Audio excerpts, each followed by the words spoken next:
YouTubers, Pastor Bob. Well, I hope you guys are all having a blessed week. Mine went pretty good. Hey, I was reading through the book of Acts last week, and I read through the book of Acts probably 3 or 4 times a year. And every time I come to this one scripture in Acts 17, I have to stop because it intrigues me. And it's found in Acts 17, 22 to 23. And most of us are familiar with this passage. Then Paul stood in the midst of Mars Hill and said, "Ye men of Athens, I perceive that in all things you are way too superstitious. For as I passed by and beheld your devotions, I found an altar with this inscription, To the unknown God, whom ye therefore ignorantly worship, him I declare unto you."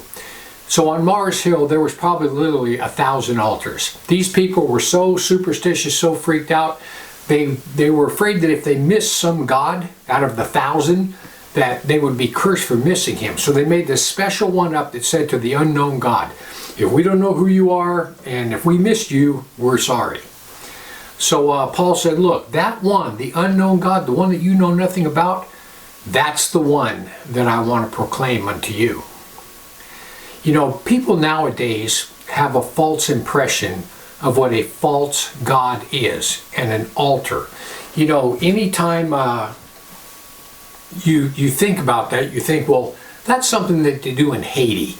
You know, that's something you'll find, you know, in some foreign countries, in India or some other place. America is full of false gods and it's full of idols. So every year, me and some friends of mine, we go to the Easyrider motorcycle show because we all love motorcycles, Harley Davidsons especially. I built several, and it's just something we like to do every year. We like to go down and see it. We catch up with old friends and just have a good time. Well, Harley Davidson motorcycles are an idol. And if you don't think so, all you got to do is go to one of those shows. There are people that actually worship the motorcycles. People will stand around and just awe over some bike, and they worship them. Their identity is completely into that machine. And the people that build them, they're the prophets, and they want to get up there and take the picture with the prophet. So I remember one day this guy, I forget what his name was, but he played the young kid in Sons of Anarchy.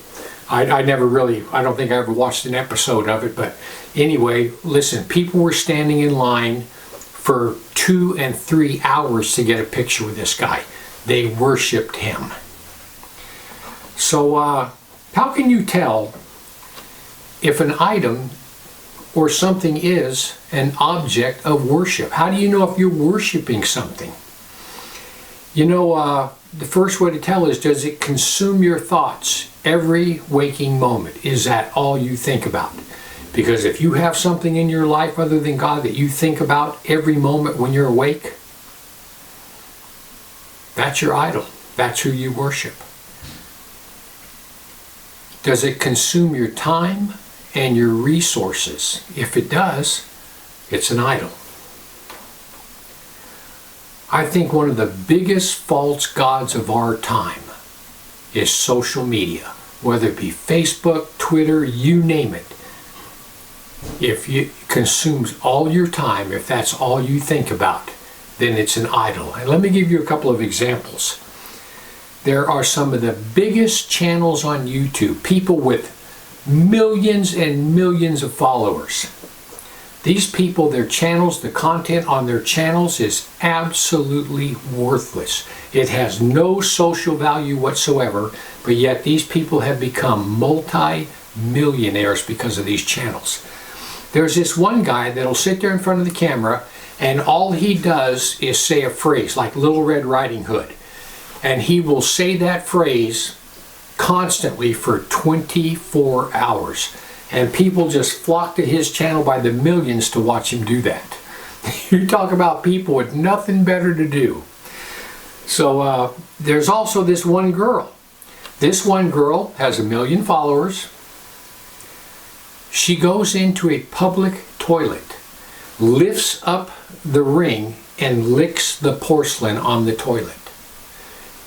She says that her fan base, her fans expect her to do gross things. That's all her channel's about, is her doing gross things. And she says that her viewers demand it, and she can't stop doing it because if she does, she will lose followers. People, her God is her YouTube channel and her followers. That's her God. She worships them because they're worshiping her.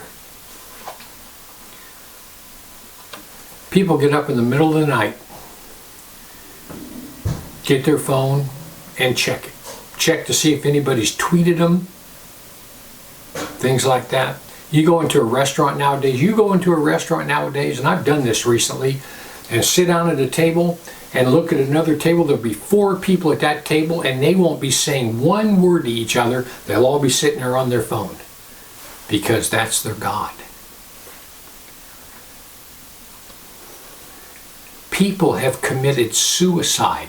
There are several accounts of teenagers committing suicide because someone made fun of them or said something derogatory about them on social media and all their friends saw it. They couldn't take it, so they killed themselves. People, listen, false gods abound in America.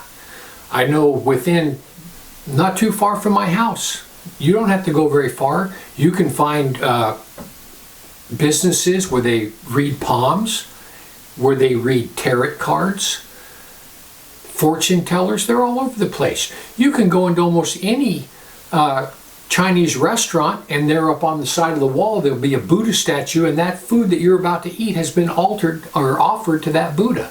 And Paul says, when you go into some place like that, just eat the food because you know that that idol's nothing. Christians have that knowledge, but other people don't.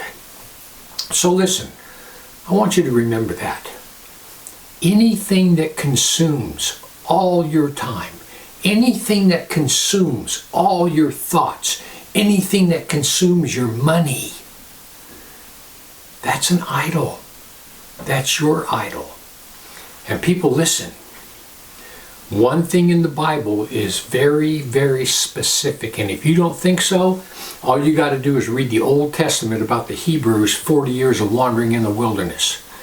And that is this: anytime you place something between you and God, an object or something that gets your affections, God says very clearly that He is a jealous God, and you want to bring judgment or punishment upon yourself, put an idol in your life, and that will bring swift destruction. Anyway, I just want to give you something to think about. Heaven or hell, you choose. Just remember, once you take your last breath, it's a done deal.